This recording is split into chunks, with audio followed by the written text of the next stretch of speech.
If you've ever had a client say, I'm drinking tons of water, I'm using hydrating serums, I'm misting all day, and my skin still feels tight, then this video is for you and your clients. This cycle is what I call the hydration trap, and adding more water only to watch it disappear almost immediately does not help. Most skin professionals are taught to treat symptoms like dryness, sensitivity, acne, even without ever being taught to understand why the skin is behaving that way. Now, if you are new here, I'm Renee Serbon, skin expert and postgraduate educator in physiology and in skin physiology and corneotherapy, and this channel exists to help you stop guessing and start understanding skin at a deeper level. Today we're tackling one of the most persistent myths in skincare. Dehydrated skin just needs more water, and by the end of this video I hope that you'll understand why water alone is never the solution, and that you'll have a clear professional way to explain what actually creates lasting hydration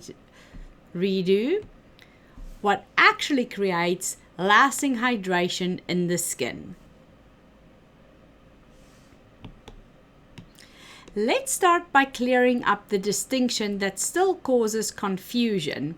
Even at a professional level, we have to understand that hydration and dryness are not the same thing. Redo from the start. Let's start by clearing up a distinction that will cause confusion even at a professional level. Dehydration and dryness are not the same thing. Dehydration means that the skin is lacking water, and dryness, what we'd call alipidic, is Dryness, on the other hand, what we'd call a lipidic skin, means that the skin is lacking lipids. A client can be oily and dehydrated, and a client can also be dry and dehydrated. And treating one like the other is where things go really, really wrong. The hydration trap happens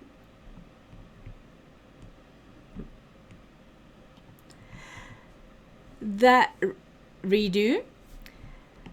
hydration trap happens when dehydration is treated as only a water problem. So we pile on hyaluronic acid, facial mist, hydrating masks, maybe even increase water intake or encourage the client to.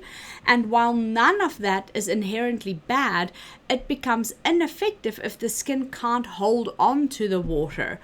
Pouring water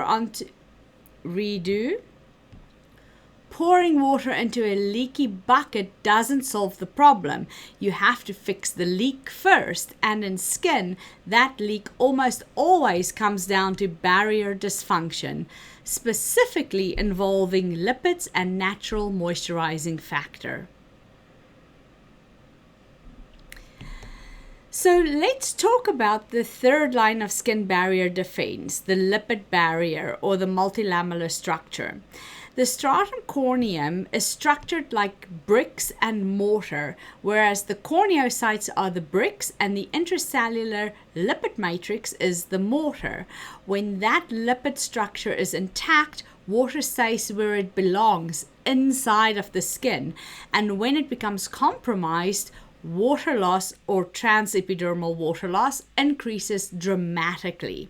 So no matter how much water you apply topically, it evaporates almost immediately, and the process is even faster in low humidity areas such as where I live. This is why clients with oily skin can still feel tight or dehydrated. Sebum on the surface is not the same thing as healthy intracellular lipid matrix. However, it is a helpful tool to slow down water loss as we work on rebuilding the skin's own barrier defense. So now let's move on to the second and most overlooked piece of the hydration puzzle, the Natural Moisturizing Factor, or NMF. NMF lives inside the corneocytes, and these are water-soluble substances like redo. And NMF itself are water-soluble substances like amino acids, lactic acid, urea, minerals, and they act like microscopic sponges, if you will. Their job is to bind and retain the water within a cell, keeping the corneocytes flexible, plump, and functional. Here is where the trap happens, however. NMF can be depleted by age, UV exposure, over-cleansing, high pH, or stripping cleansers, just to name a few examples. When NMF levels drop, the cells lose their ability to hold water, even if you apply excellent hydrators and even if the lipid redo, and even if the lipid barrier looks okay. You can't hydrate a cell that has lost its water binding capacity, and this is why skin can still look dull, tight, or crepey despite doing all the right hydrating things. Okay, true hydration is never a single step. It's a three-part system and all three have to work together. I call this the triangle of hydration. First, water. Yes, internal hydration matters. Your clients have to drink the water.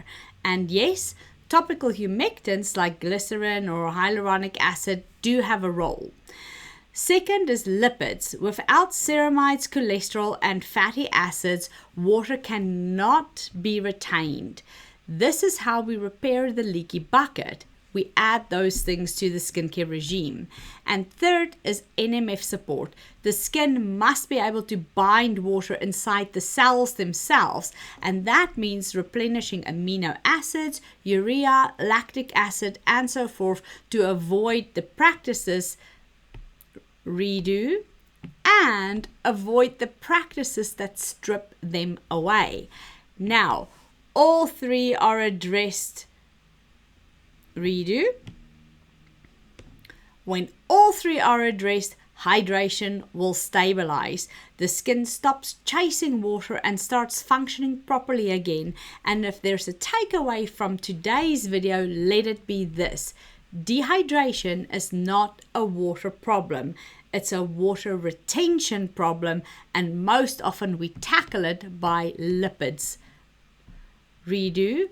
And most often we tackle it by adding lipids to the skincare regime. Lasting hydration does require a redo.